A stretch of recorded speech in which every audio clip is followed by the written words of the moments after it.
Kerala vlog దేవుని స్వంత దేశంలో ఒక ప్రయాణం. Kerala vlog a journey in God's own country. నమస్తే, నేను సాన్వి, మీ కొత్త ప్రయాణ స్నేహితురాలిని. ఈ రోజు మనం కేరళ, దేవుని స్వంత దేశంకి ఒక అద్భుతమైన వ్లాగ్ను ప్రారంభించబోతున్నాం. నా హృదయం ఉత్సాహంతో నిండిపోయింది. కొచ్చిలో మన ప్రయాణం మొదలవుతుంది. కొచ్చికి చేరుకున్నాను. ఇక్కడికి రాగానే చల్లని గాలి, కొబ్బరి చెట్ల వాసన నన్ను పలకరించాయి. ఫోర్ట్ కొచ్చిలోని చైనీస్ ఫిషింగ్ నెట్స్ చూడటానికి వెళ్తున్నాను. అవి చాలా ప్రత్యేకంగా ఉంటాయి. ఇవిగోండి, చైనీస్ ఫిషింగ్ నెట్స్. సూర్యాస్తమయం సమయంలో వీటిని చూడటం ఒక అద్భుతమైన అనుభవం. మత్స్యకారులు తమ వలలను ఎలా ఆపరేట్ చేస్తారో చూపించారు. ఇది నిజంగా ఒక కళ. తరువాత అలెప్పి బ్యాక్వాటర్స్కి బయలుదేరాను. ఇక్కడ హౌస్బోట్లో ఉండటం కేరళలో తప్పకుండా చేయాల్సిన అనుభవం. ఈ ప్రశాంతమైన జలాల గుండా ప్రయాణం చాలా ఆహ్లాదకరంగా ఉంది.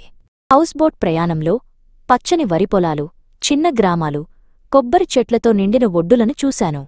స్థానిక ప్రజలు తమ రోజువారీ పనులు చేసుకుంటూ కనిపించారు. ఇది కేరళ నిజమైన అందం.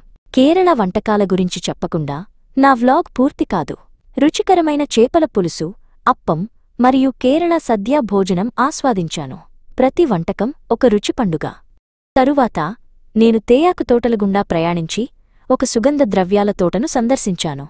మిరియాలు, యాలకులు, దాల్చిన చెక్క చెట్లను దగ్గరగా చూశాను. వాటి సువాసన అద్భుతంగా ఉంది.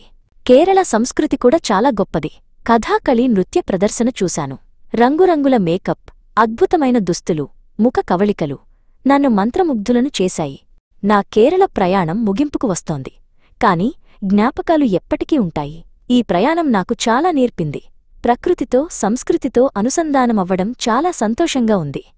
మీరు కూడా కేరళను సందర్శించాలని నేను ఆశిస్తున్నాను. ఇది నిజంగా ఒక మాయా ప్రదేశం. నా వ్లాగ్ను చూసినందుకు ధన్యవాదాలు. మళ్ళీ కలుద్దాం కొత్త ప్రయాణంతో. నమస్కారం.